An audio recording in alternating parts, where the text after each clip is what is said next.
بسم اللہ الرحمن الرحیم۔ الرحیق المختوم، دوسرا حصہ۔ عرب، حکومتیں اور سرداریاں۔ اسلام سے پہلے عرب کے جو حالات تھے ان پر گفتگو کرتے ہوئے مناسب معلوم ہوتا ہے کہ وہاں کی حکومتوں، سرداریوں اور مذاہب و ادیان کا بھی ایک مختصر سا خاکہ پیش کر دیا جائے تاکہ ظہور اسلام کے وقت جو پوزیشن تھی وہ بآسانی سمجھ میں آ سکے۔ جس وقت جزیرۃ العرب پر خورشید اسلام کی تابناک شعاعیں ضوء فگن ہوئیں، وہاں دو قسم کے حکمران تھے۔ ایک تاج پوش بادشاہ جو در حقیقت مکمل طور پر آزاد و خود مختار نہ تھے، اور دوسرے قبائلی سردار جنہیں اختیارات و امتیازات کے اعتبار سے وہی حیثیت حاصل تھی جو تاج پوش بادشاہوں کی تھی، لیکن ان کی اکثریت کو ایک مزید امتیاز یہ بھی حاصل تھا کہ وہ پورے طور پر آزاد و خود مختار تھے۔ تاج پوش حکمران یہ تھے: شاہان یمن، شاہان آل غسان شام، اور شاہان ہیرا عراق۔ بقیہ عرب حکمران تاج پوش نہ تھے۔ یمن کی بادشاہی۔ عرب عاربہ میں سے جو قدیم ترین یمانی قوم معلوم ہو سکی وہ قوم سبا ہے۔ اور عراق سے جو کتبات برآمد ہوئے ہیں ان میں 2500 سال قبل مسیح اس قوم کا ذکر ملتا ہے، لیکن اس کے عروج کا زمانہ 11 صدی قبل مسیح سے شروع ہوتا ہے۔ اس کی تاریخ کے اہم ادوار یہ ہیں: ایک، 650 سن قبل مسیح سے پہلے کا دور۔ اس دور میں شاہان سبا کا لقب مکرب سبا تھا۔ ان کا پائے تخت سرواہ تھا، جس کے کھنڈر آج بھی معارب کے مغرب میں ایک دن کی راہ پر پائے جاتے ہیں اور خریبہ کے نام سے مشہور ہیں۔ اسی دور میں معارب کے مشہور بند کی بنیاد رکھی گئی جسے یمن کی تاریخ میں بڑی اہمیت حاصل ہے۔ کہا جاتا ہے کہ اس دور میں سلطنت سبا کو اس قدر عروج حاصل ہوا کہ انہوں نے عرب کے اندر اور عرب سے باہر جگہ جگہ اپنی نو آبادیاں قائم کر لی تھیں۔ دو، 650 سن قبل مسیح سے 115 سن قبل مسیح تک کا دور۔ اس دور میں سبا کے بادشاہوں نے مکرب کا لفظ چھوڑ کر ملک، بادشاہ کا لقب اختیار کر لیا اور سرواہ کے بجائے معارب کو اپنا دارالسلطنت بنایا۔ اس شہر کے کھنڈر آج بھی صنعاء کے 60 میل مشرق میں پائے جاتے ہیں۔ 3، 115 سن قبل مسیح سے 300 عیسوی تک کا دور۔ اس دور میں سبا کی مملکت پر قبیلہ ہمیر کو غلبہ حاصل رہا اور اس نے معارب کے بجائے ریدان کو اپنا پائے تخت بنایا۔ پھر ریدان کا نام ظفار پڑ گیا، جس کے کھنڈرات آج بھی شہر یریم کے قریب ایک مدور پہاڑی پر پائے جاتے ہیں۔ یہی دور ہے جس میں قوم سبا کا زوال شروع ہوا۔ پہلے نبطیوں نے شمالی حجاز پر اپنا اقتدار قائم کر کے سبا کو ان کی نو آبادیوں سے نکال باہر کیا۔ پھر رومیوں نے مصر و شام اور شمالی حجاز پر قبضہ کر کے ان کی تجارت کے بحری راستے کو مخدوش کر دیا، اور اس طرح ان کی تجارت رفتہ رفتہ تباہ ہو گئی۔ ادھر قحطانی قبائل خود بھی باہم دست و گریباں تھے۔ ان حالات کا نتیجہ یہ ہوا کہ قحطانی قبائل اپنا وطن چھوڑ چھوڑ کر ادھر ادھر پراگندہ ہو گئے۔ 4، 300 عیسوی کے بعد سے آغاز اسلام تک کا دور۔ اس دور میں یمن کے اندر مسلسل اضطراب و انتشار برپا رہا۔ انقلابات آئے، خانہ جنگیاں ہوئیں اور بیرونی قوموں کو مداخلت کے مواقع ہاتھ آئے، حتیٰ کہ ایک وقت ایسا بھی آیا کہ یمن کی آزادی سلب ہو گئی۔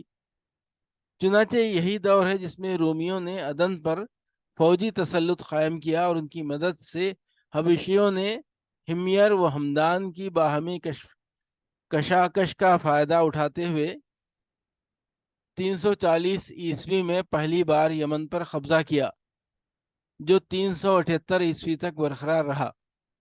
اس کے بعد یمن کی آزادی تو بحال ہو گئی، مگر معارب کے مشہور بند میں رکھنے پڑنا شروع ہو گئے، یہاں تک کہ بالآخر 450 سن عیسوی یا 451 عیسوی میں بند ٹوٹ گیا اور وہ عظیم سیلاب آیا جس کا ذکر قرآن مجید سورہ سبا میں سیل ارم کے نام سے کیا گیا ہے۔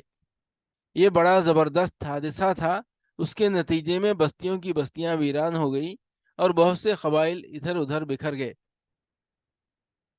پھر 523 عیسوی میں ایک سنگین حادثہ پیش آیا جس میں یمن کے یہودی بادشاہ ذو نواس نے نجران کے عیسائیوں پر ایک ہیبتناک حملہ کر کے انہیں عیسائی مذہب چھوڑنے پر مجبور کرنا چاہا، اور جب وہ اس پر آمادہ نہ ہوئے تو ذو نواس نے خندقیں کھدوا کر انہیں بھڑکتی ہوئی آگ کے الاؤ میں جھونک دیا۔ قرآن مجید نے سورہ بروج کی آیات قتل اصحاب الاخدود میں اسی لرزہ خیز واقعے کی طرف اشارہ کیا ہے۔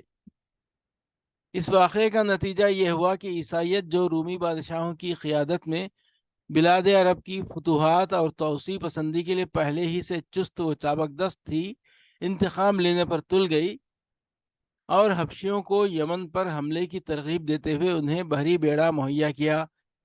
حبشیوں نے رومیوں کی شہ پا کر 525 عیسوی میں اریات کی زیر قیادت 70,000 فوج سے یمن پر دوبارہ قبضہ کر لیا۔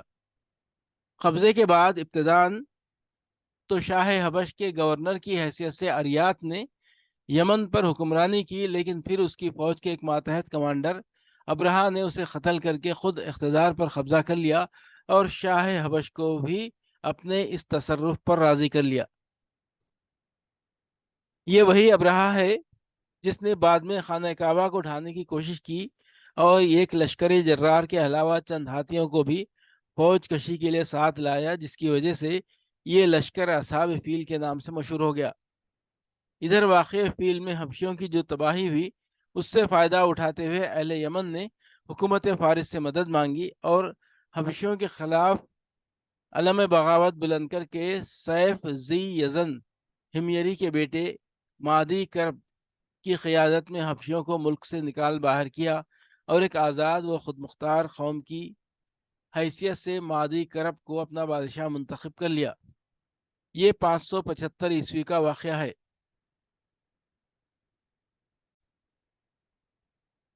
آزادی کے بعد مادی کرب نے کچھ حبشیوں کو اپنی خدمت اور شاہی جلوہ کی زینت کے لیے روک لیا، لیکن یہ شوق مہنگا ثابت ہوا۔ ان حبشیوں نے ایک روز مادی کرب کو دھوکے سے قتل کر کے ذی یزن کے خاندان سے حکمرانی کا چراغ ہمیشہ کے لیے گل کر دیا۔ ادھر کسریٰ نے اس صورتحال کا فائدہ اٹھاتے ہوئے صنعاء پر ایک فارسی النسل گورنر مقرر کر کے یمن کو فارس کا ایک صوبہ بنا لیا۔ اس کے بعد یمن پر ایک بعد دیگرے فارسی گورنروں کا تقرر ہوتا رہا، یہاں تک کہ آخری گورنر بازان نے 628 عیسوی میں اسلام قبول کر لیا۔ اس کے ساتھ ہی یمن فارسی اقتدار سے آزاد ہو کر اسلام کی عملداری میں آ گیا۔ ہیرا کی بادشاہی۔ عراق اور اس کے نواحی علاقوں پر کوروش کبیر، خورس یا سائرس ذوالقرنین 557 قبل مسیح سے 529 قبل مسیح کے زمانے ہی سے اہل فارس کی حکمرانی چلی آ رہی تھی۔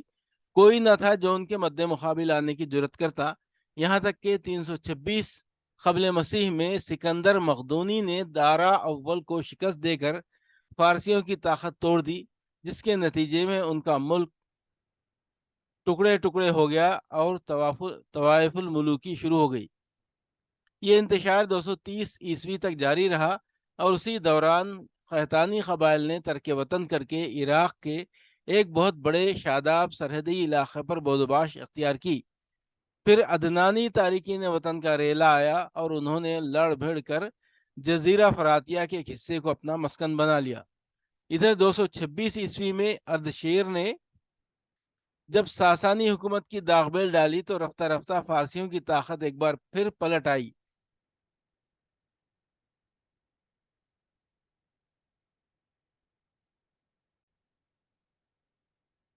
اردشیر نے فارسیوں کی شیرازہ بندی کی اور اپنے ملک کی سرحد پر آباد عربوں کو زیر کیا، اسی کے نتیجے میں خزاع نے ملک شام کی راہ لی، جبکہ ہیرا اور انبار کے عرب باشندوں نے باج گزار بننا گوارا کیا۔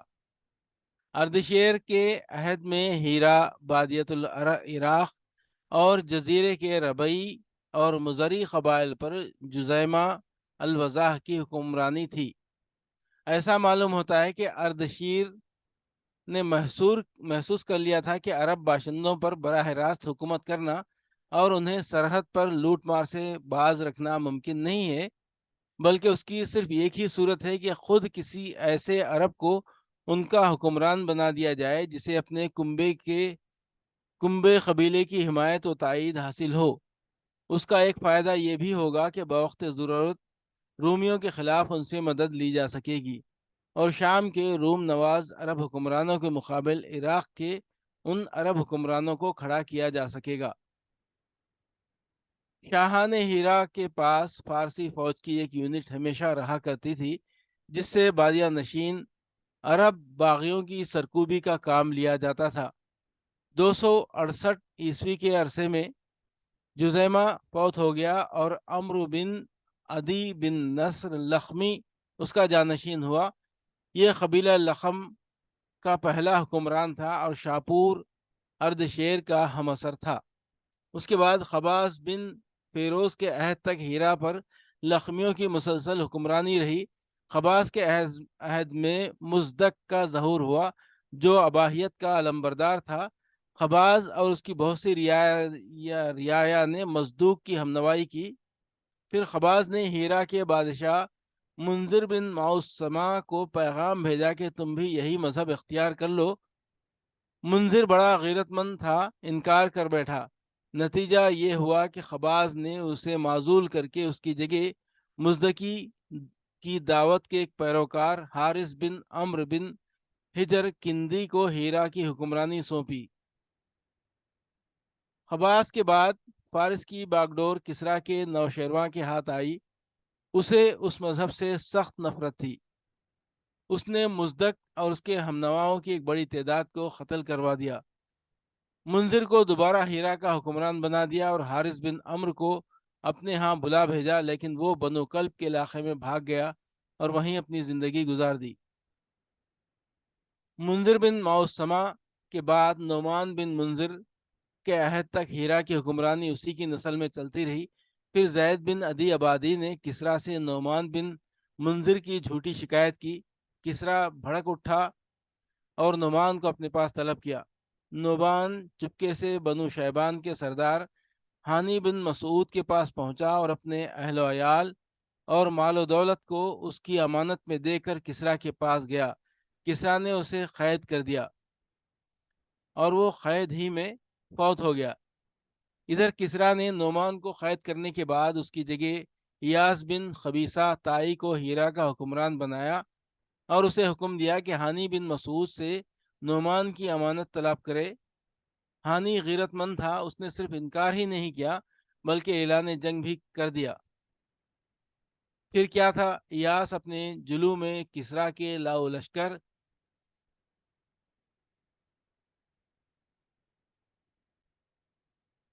اور مرزبانوں کی جماعت لے کر روانہ ہوا اور ذی قار کے میدان میں فریقین کے درمیان گھمسان کی جنگ ہوئی، جس میں بنو شیبان کو فتح حاصل ہوئی اور فارسیوں نے شرمناک شکست کھائی۔ یہ پہلا موقع تھا جب عرب نے عجم پر فتح حاصل کی۔ یہ واقعہ نبی صلی اللہ علیہ وسلم کی پیدائش کے تھوڑے ہی دنوں بعد کا ہے۔ آپ صلی اللہ علیہ وسلم کی پیدائش ہیرا پر ایاس کی حکمرانی کے 8ویں مہینے میں ہوئی تھی۔ ایاس کے بعد کسرا نے ہیرا پر ایک فارسی حاکم مقرر کیا، لیکن 632 میں لخمیوں کا اقتدار پھر بحال ہو گیا اور منذر بن معرور نامی اس قبیلے کے ایک شخص نے باگڈور سنبھالی، مگر ابھی اس کو برسر اقتدار آئے صرف 8 ماہ ہوئے تھے کہ حضرت خالد بن ولید رضی اللہ عنہ اسلام کا سیل رواں لے کر ہیرا میں داخل ہو گئے۔ شام کی بادشاہی۔ جس زمانے میں عرب قبائل کی ہجرت زوروں پر تھی، قبیلہ خزاع کی چند شاخیں حدود شام میں آ کر آباد ہو گئیں۔ ان کا تعلق بنی سلیم بن حلوان سے تھا، اور انہی میں ایک شاخ بنو زجعم بن سلیم کی تھی، جسے زجائمہ کے نام سے شہرت حاصل ہوئی۔ خزاعہ کی اس شاخ کو رومیوں نے صحرائے عرب کے بدوؤں کی لوٹ مار روکنے اور فارسیوں کے خلاف استعمال کرنے کے لیے اپنا ہمنوا بنایا، اور اسی کے ایک فرد کے سر پر حکمرانی کا تاج رکھ دیا۔ اس کے بعد مدتوں ان کی حکمرانی رہی۔ ان کا مشہور ترین بادشاہ زیاد بن حبولہ گزرا ہے۔ اندازہ کیا گیا ہے کہ زجائمہ کا دور حکومت پوری دوسری صدی عیسوی پر محیط رہا ہے۔ اس کے بعد اس دیار میں آل غسان کی آمد ہوئی، اور زجائمہ کی حکمرانی جاتی رہی۔ آل غسان نے بنو زجعم کو شکست دے کر ان کی ساری قلمرو پر قبضہ کر لیا۔ یہ صورتحال دیکھ کر رومیوں نے بھی آل غسان کو دیار شام کے عرب باشندوں کا بادشاہ تسلیم کر لیا۔ آل غسان کا پایہ تخت دومت الجندل تھا، اور رومیوں کی اعلی کار کی حیثیت سے دیار شام پر ان کی حکمرانی مسلسل قائم رہی، تاکہ خلافت فاروقی میں 13 ہجری میں یرموک کی جنگ پیش آئی، اور آل غسان کا آخری حکمران جبلہ بن اہم حلقہ بگوش اسلام ہو گیا۔ اگرچہ اس کا غرور اسلامی مساوات کو زیادہ دیر تک برداشت نہ کر سکا، اور وہ مرتد ہو گیا۔ حجاز کی عمارت۔ یہ بات تو معروف ہے کہ مکے میں آبادی کا آغاز حضرت اسماعیل علیہ السلام سے ہوا۔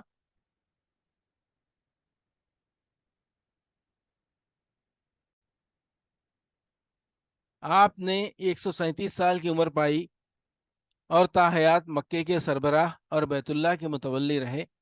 آپ کے بعد آپ کے 2 صاحبزادگان نابت پھر خیدار یا خیدار پھر نابت، ایک کے بعد دیگرے مکے کے والی ہوئے۔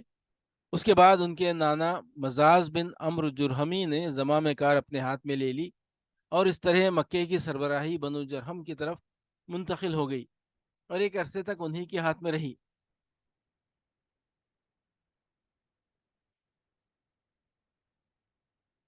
حضرت اسماعیل علیہ السلام چونکہ اپنے والد کے ساتھ مل کر بیت اللہ کے بانی و معمار تھے، اس لیے ان کی اولاد کو ایک باوقار مقام ضرور حاصل رہا، لیکن اقتدار و اختیار میں ان کا کوئی حصہ نہ تھا۔ پھر دن پر دن اور سال پر سال گزرتے گئے، لیکن حضرت اسماعیل علیہ السلام کی اولاد گوشہ گمنامی سے نہ نکل سکی، یہاں تک کہ بخت نصر کے ظہور سے کچھ پہلے بنو جرہم کی طاقت کمزور پڑ گئی، اور مکے کے افق پر عدنان کا سیاسی ستارہ جگمگانا شروع ہوا۔ اس کا ثبوت یہ ہے کہ بخت نصر نے ذات عرق میں عربوں سے جو معرکہ آرائی کی تھی، اس میں عرب فوج کا کمانڈر جرہمی نہ تھا۔ پھر بخت نصر نے جب 587 قبل مسیح میں دوسرا حملہ کیا، تو بنو عدنان بھاگ کر یمن چلے گئے۔ اس وقت بنو اسرائیل کے نبی حضرت یرمیاہ تھے۔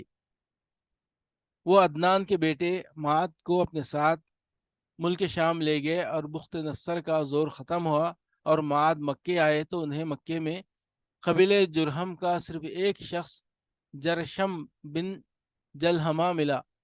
معد نے اس کی لڑکی معانہ سے شادی کی، اور اسی کے بطن سے نزار پیدا ہوا۔ اس کے بعد مکے میں جرہم کی حالت خراب ہوتی گئی، انہیں تنگ دستی نے آ گھیرا۔ نتیجہ یہ ہوا کہ انہوں نے زائرین بیت اللہ پر زیادتیاں شروع کر دیں، اور خانہ کعبہ کا مال کھانے سے بھی دریغ نہ کیا۔ ادھر بنو عدنان اندر ہی اندر ان کی ان حرکتوں پر کڑتے اور بھڑکتے رہے۔ اس لیے جب بنو خزاعہ نے مر الزہران میں پڑاؤ کیا اور دیکھا کہ بنو عدنان بنو جرہم سے نفرت کرتے ہیں، تو اس کا فائدہ اٹھاتے ہوئے ایک عدنانی قبیلے بنو بکر بن عبد مناف بن کنانہ کو ساتھ لے کر بنو جرہم کے خلاف جنگ چھیڑ دی، اور انہیں مکے سے نکال کر اقتدار پر خود قبضہ کر لیا۔ یہ واقعہ دوسری صدی عیسوی کے وسط کا ہے۔ بنو جرہم نے مکہ چھوڑتے وقت زمزم کا کنواں پاٹ دیا، اس میں کئی تاریخی چیزیں دفن کر کے اس کے نشانات بھی مٹا دیے۔ محمد بن اسحاق کا بیان ہے کہ عمرو بن حارث بن مزاز جرہمی نے خانہ کعبہ کے دونوں ہرن اور اس کے کونے میں لگا ہوا پتھر حجر اسود نکال کر زمزم کے کنویں میں دفن کر دیا اور اپنے قبیلے بنو جرہم کو ساتھ لے کر یمن چلا گیا۔ بنو جرہم کو مکے سے جلاوطنی اور وہاں کی حکومت سے محروم ہونے کا بڑا خلق تھا، چنانچہ امر مذکور نے اسی سلسلے میں یہ اشعار کہے: کالم یکن بین الحجون الی الصفا انیس ولم یسمر بمکۃ سامر بلا نحنو کننا اہلیہا و عبادنا سروف اللیالی والجدود الاواشر۔ لگتا ہے حجون سے صفا تک کوئی آشنا تھا ہی نہیں، اور نہ کسی قصہ گو نے مکے کی شبانہ محفلوں میں قصہ گوئی کی، کیوں نہیں؟ یقیناً ہم ہی اس کے باشندے تھے، لیکن زمانے کی گردشوں اور ٹوٹی ہوئی قسمتوں نے ہمیں اجاڑ پھینکا۔ حضرت اسماعیل علیہ السلام کا زمانہ تقریباً 2000 برس قبل مسیح ہے۔ اس حساب سے مکے میں قبیلہ جرہم کا وجود کوئی 2100 برس تک رہا، اور ان کی حکمرانی لگ بھگ 2000 برس تک رہی۔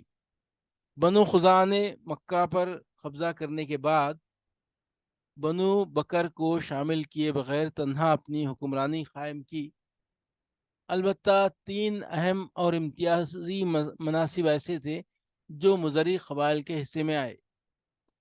یہ حاجیوں کو عرفات سے مزدلفہ لے جانا، اور یوم النظر 13 ذی الحجہ کو، جو کہ حج کے سلسلے کا آخری دن ہے، منا سے روانگی کا پروانہ دینا۔ یہ اعزاز الیاس بن مضر کے خاندان بنو غوث بن مرہ کو حاصل تھا، جو صوفہ کہلاتے تھے۔ اس اعزاز کی توضیح یہ ہے کہ 13 ذی الحجہ کو حاجی کنکری نہ مار سکتے تھے جب تک کہ پہلے صوفہ کا ایک آدمی کنکری نہ مار لیتا۔ پھر حاجی کنکری مار کر فارغ ہو جاتے اور منا سے روانگی کا ارادہ کرتے، تو صوفہ کے لوگ منا کی واحد گزرگاہ عقبہ کے دونوں جانب گھیرا ڈال کر کھڑے ہو جاتے، اور جب تک خود گزر نہ لیتے کسی کو گزرنے نہ دیتے۔ ان کے گزر لینے کے بعد بقیہ لوگوں کے لیے راستہ خالی ہوتا۔ جب صوفہ ختم ہو گئے تو یہ اعزاز بنو تمیم کے خاندان بنو سعد بن زید منات کی طرف منتقل ہو گیا۔ 2 ذی الحجہ 10 ذی الحجہ کی صبح کو مزدلفہ سے منا کی جانب افاضہ روانگی، یہ اعزاز بنو ادوان کو حاصل تھا۔ 3 حرام مہینوں کو آگے پیچھے کرنا، یہ اعزاز بنو کنانہ کی ایک شاخ بنو تمیم بن عدی کو حاصل تھا۔ مکے پر بنو خزاعہ کا اقتدار کوئی 300 برس تک قائم رہا، اور یہی زمانہ تھا جب عدنانی قبائل مکہ اور حجاز سے نکل کر نجد، اطراف عراق اور بحرین وغیرہ میں پھیلے۔ مکے کے اطراف میں صرف قریش کی چند شاخیں باقی رہیں جو خانہ بدوش تھیں۔ ان کی الگ الگ ٹولیاں تھیں، اور بنو کنانہ میں ان کے چند متفرق گھرانے تھے، مگر مکے کی حکومت اور بیت اللہ کی تولیت میں ان کا کوئی حصہ نہ تھا، یہاں تک کہ قصی بن کلاب کا ظہور ہوا۔ قصی کے متعلق بتایا جاتا ہے کہ وہ ابھی گود ہی میں تھا کہ اس کے والد کا انتقال ہو گیا۔ اس کے بعد اس کی والدہ نے بنو عذرا کے ایک شخص ربیعہ بن حرام سے شادی کر لی۔ یہ قبیلہ چونکہ ملک شام کے اطراف میں رہتا تھا، اس لیے قصی کی والدہ وہیں چلی گئی، اور وہ قصی کو بھی اپنے ساتھ لیتی گئی۔ جب قصی جوان ہوا تو مکہ واپس آیا۔ اس وقت مکے کا والی حلیل بن حبشیہ خزائی تھا۔ قصی نے اس کے پاس اس کی بیٹی حبی سے نکاح کے لیے پیغام بھیجا۔ حلیل نے منظور کر لیا اور شادی کر دی۔ اس کے بعد جب حلیل کا انتقال ہوا تو مکہ اور بیت اللہ کی تولیت کے لیے خزاعہ اور قریش کے درمیان جنگ ہو گئی، اور اس کے نتیجے میں مکہ اور بیت اللہ پر قصی کا اقتدار قائم ہو گیا۔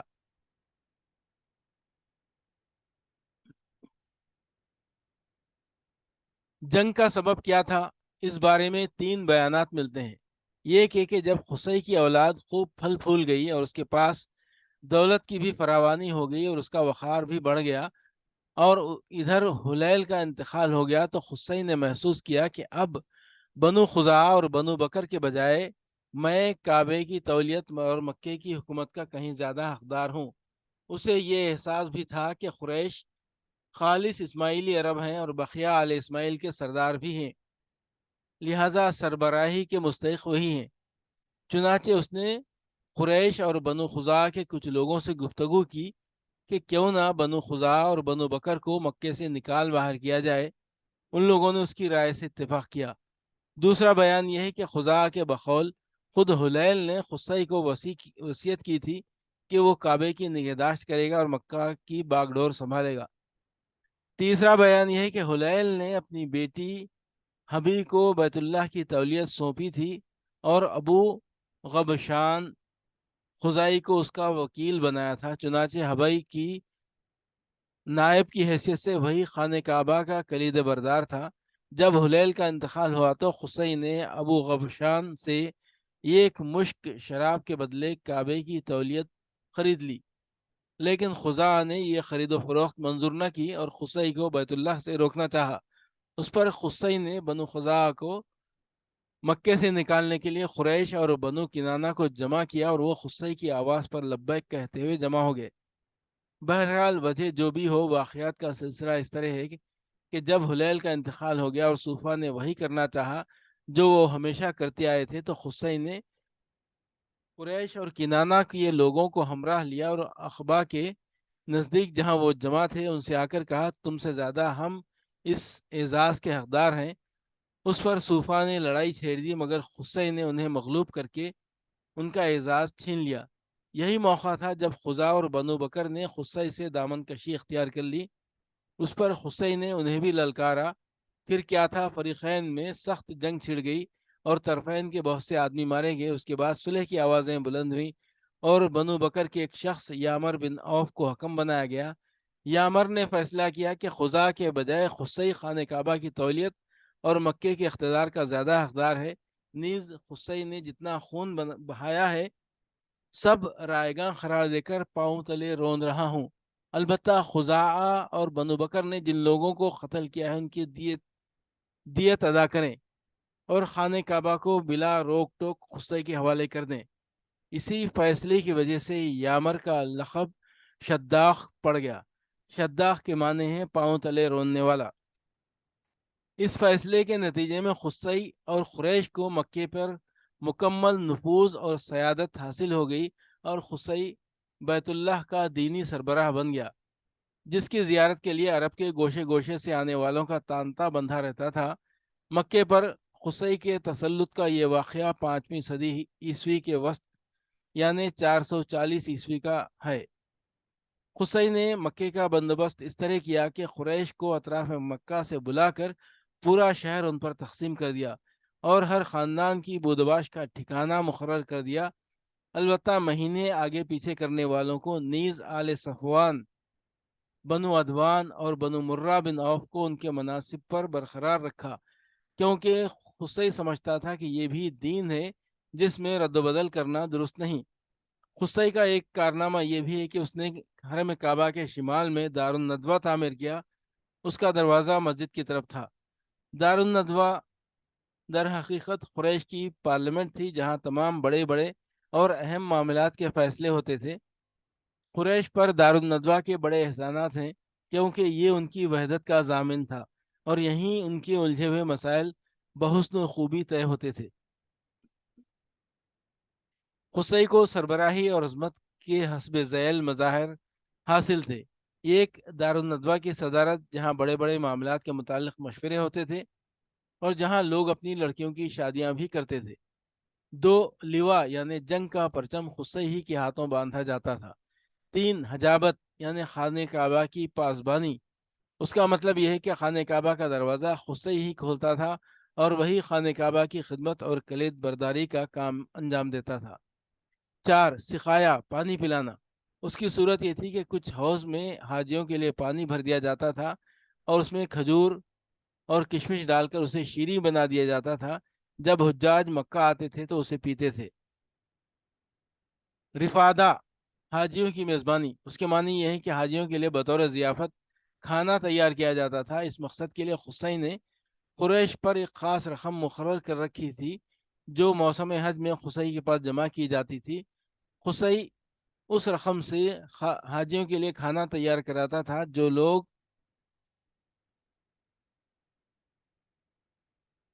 تنگ دست ہوتے یا جن کے پاس توشہ نہ ہوتا وہ یہی کھانا کھاتے تھے۔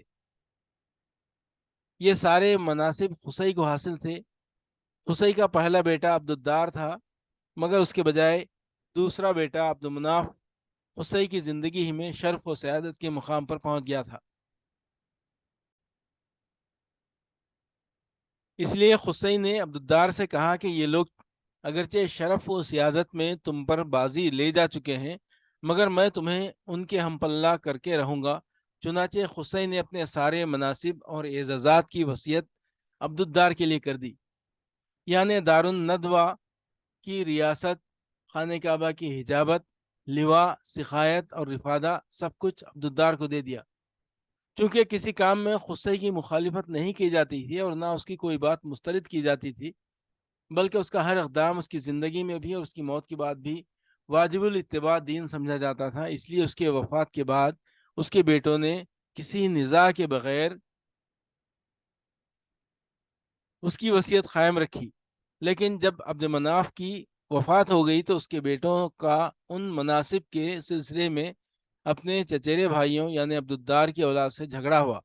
اس کے نتیجے میں قریش دو گروہ میں بٹ گئے۔ قریب تھا کہ دونوں میں جنگ ہو جاتی، مگر پھر انہوں نے صلح کی آواز بلند کی اور ان مناصب کو باہم تقسیم کر لیا۔ چنانچہ سقایت رفادہ کے مناصب بنو عبد مناف کو دیے گئے اور دار الندوہ کی سربراہی، لواء اور حجابت بنو عبدالدار کے ہاتھ میں رہی۔ پھر بنو عبد مناف نے اپنے حاصل شدہ مناصب کے لیے خرا ڈالا تو خرا ہاشم بن عبد مناف کے نام نکلا، لہٰذا ہاشم ہی نے اپنی زندگی بھر سقایا و رفادہ کا انتظام کیا۔ البتہ جب ہاشم کا انتقال ہوا تو ان کے بھائی مطلب نے ان کی جانشینی کی، مگر مطلب کے بعد ان کے بھتیجے عبد المطلب بن ہاشم نے، جو رسول اللہ صلی اللہ علیہ وسلم کے دادا تھے، یہ منصب سنبھال لیا اور ان کے بعد ان کی اولاد ان کی جانشین ہوئی، یہاں تک کہ جب اسلام کا دور آیا تو حضرت عباس بن عبد المطلب اس منصب پر فائز تھے۔ ان کے علاوہ کچھ اور مناصب بھی تھے جنہیں قریش نے باہم تقسیم کر رکھا تھا۔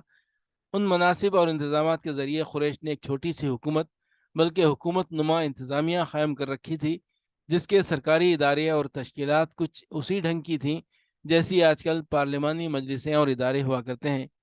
ان مناصب کا خاکہ حسب ذیل ہے۔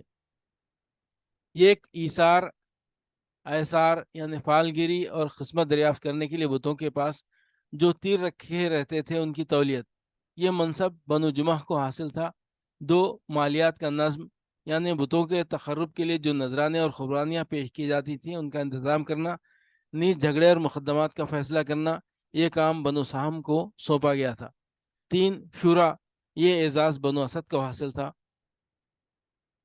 چار، اشناخ یعنی دیت اور جرمانوں کا نظم، اس منصب پر بنو تیم فائز تھے۔ پانچ، عقاب یعنی قومی پرچم کی علم برداری، یہ بنو امیہ کا کام تھا۔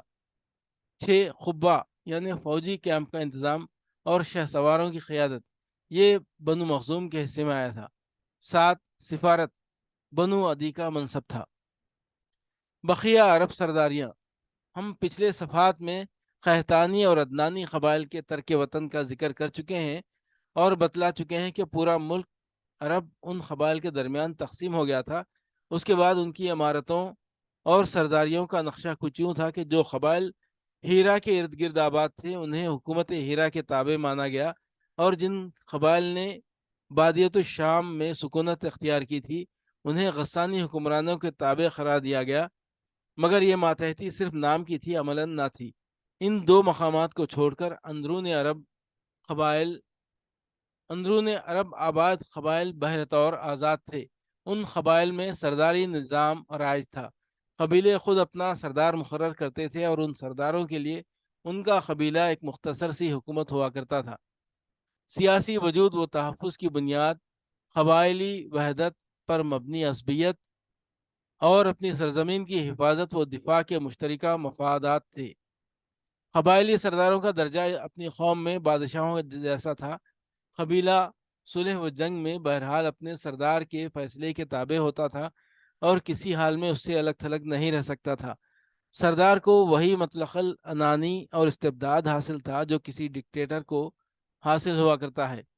حتیٰ کہ بعض سرداروں کا یہ حال تھا کہ اگر وہ بگڑ جاتے تو ہزاروں تلواریں یہ پوچھے بغیر بے نیام ہو جاتی کہ سردار کے غصے کا سبب کیا ہے۔ تاہم چونکہ ایک ہی کنبے کے چچیرے بھائیوں میں سرداری کے لیے کشاکش بھی ہوا کرتی تھی، اس لیے اس کا تقاضا تھا کہ سردار اپنے قبائلی عوام کے ساتھ رواداری برتے، خوب مال خرچ کرے، مہمان نوازی میں پیش پیش رہے، کرم و بردباری سے کام لے، شجاعت کا عملی مظاہرہ کرے اور غیرت مندانہ امور کی طرف سے دفاع کرے، تاکہ لوگوں کے نظروں میں عموماً اور شعراء کی نظر میں خصوصاً خوبی و کمالات کا جامع بن جائے، کیونکہ شعراء اس دور میں قبیلے کی زبان ہوا کرتے تھے، اور اس طرح سردار اپنے مد مقابل حضرات سے بلند و بالا درجے حاصل کر لے۔ سرداروں کے کچھ مخصوص اور امتیازی حقوق بھی ہوا کرتے تھے، جنہیں ایک شاعر نے یوں بیان کیا ہے: ہمارے درمیان تمہارے لیے مال غنیمت کا چوتھائی ہے اور منتخب مال ہے، اور وہ مال ہے جس کا تم فیصلہ کر دو، اور جو سر راہ ہاتھ آ جائے اور جو تقسیم سے بچ رہے۔ مربع، مال غنیمت کا چوتھائی حصہ۔ صفی، وہ مال جسے تقسیم سے پہلے ہی سردار اپنے لیے منتخب کر لے۔ نشیتا، وہ مال جو اصل قوم تک پہنچنے سے پہلے راستے ہی میں سردار کے ہاتھ لگ جائے۔ فضول، وہ مال جو تقسیم کے بعد بچ رہے اور غازیوں کی تعداد پر برابر تقسیم نہ ہو، مثلا تقسیم سے بچے ہوئے اونٹ، گھوڑے وغیرہ، ان سب اقسام کے مال سردار قبیلہ کا حق ہوا کرتے تھے۔ سیاسی حالت۔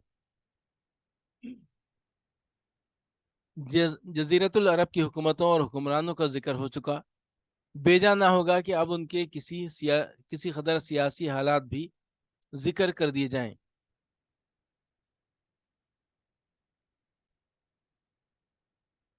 جزیرت العرب کے وہ تینوں سرحدی علاقے جو غیر ممالک کے پڑوس میں پڑتے تھے، ان کی سیاسی حالت سخت اضطراب و انتشار اور انتہائی زوال و انحطاط کا شکار تھی۔ انسان مالک اور غلام اور یا حاکم اور محکوم کے دو طبقوں میں بٹا ہوا تھا۔ سارے فوائد سربراہوں اور خصوصاً غیر ملکی سربراہوں کو حاصل تھے، اور سارا بوجھ غلاموں کے سر تھا۔ اسے زیادہ واضح الفاظ میں یوں کہا جا سکتا ہے کہ رعایا در حقیقت ایک کھیتی تھی جو حکومت کے لیے محاصل اور آمدنی فراہم کرتی تھی، اور حکومتیں اسے لذتوں، شہوتوں، عیش رانی اور ظلم و جور کے لیے استعمال کرتی تھیں، اور ان پر ہر طرف سے ظلم کی بارش ہو رہی تھی، مگر وہ حرف شکایت زبان پر نہ لا سکتے تھے، بلکہ ضروری تھا کہ طرح طرح کی ذلت و رسوائی اور ظلم و چیرہ دستی برداشت کریں اور زبان بند رکھیں، کیونکہ جبر و استبداد کی حکمرانی تھی اور انسانی حقوق نام کی کسی چیز کا کہیں کوئی وجود نہ تھا۔ ان علاقوں کے پڑوس میں رہنے والے قبائل تذبذب کا شکار تھے، انہیں اغراض و خواہشات ادھر سے ادھر، ادھر سے ادھر پھینکتی رہتی تھیں۔ کبھی وہ عراقیوں کے ہمنوا ہو جاتے تھے اور کبھی شامیوں کی ہاں میں ملاتے تھے۔ جو قبائل اندرون عرب آباد تھے ان کے بھی جوڑ ڈھیلے اور شیرازہ منتشر تھا۔ ہر طرف قبائلی جھگڑوں، نسلی فسادات اور مذہبی اختلافات کی گرم بازاری تھی، جس میں ہر قبیلے کے افراد بہر صورت اپنے اپنے قبیلے کا ساتھ دیتے تھے، خواہ وہ حق پر ہو یا باطل پر۔ چنانچہ ان کا ترجمان کہتا ہے: وما انا الا من غزیت ان غویت وین ترشد غزیت اوشد۔ میں بھی تو قبیلے غزیہ ہی کا ایک فرد ہوں، اگر وہ غلط راہ پر چلے گا تو میں بھی غلط راہ پر چلوں گا، اور اگر وہ صحیح راہ پر چلے گا تو میں بھی صحیح راہ پر چلوں گا۔ اندرون عرب کوئی بادشاہ نہ تھا جو ان کی آواز کو قوت پہنچاتا، اور نہ کوئی مرجع ہی تھا جس کی طرف مشکلات و شدائد میں رجوع کیا جاتا اور جس پر وقت پڑنے پر اعتماد کیا جاتا۔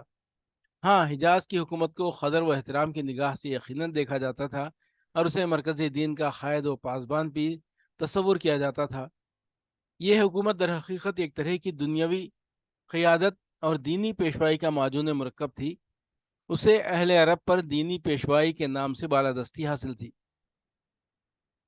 اور حرم اور اطراف حرم پر اس کی باقاعدہ حکمرانی تھی۔ وہی زائرین بیت اللہ کی ضروریات کا انتظام اور شریعت ابراہیمی کے احکام کا نفاذ کرتی تھی۔ اور اس کے پاس پارلیمانی اداروں جیسے ادارے اور تشکیلات بھی تھیں، لیکن یہ حکومت اتنی کمزور تھی کہ اندرون عرب کی ذمہ داریوں کا بوجھ اٹھانے کی طاقت نہ رکھتی تھی، جیسا کہ حبشیوں کے حملے کے موقع پر ظاہر ہوا۔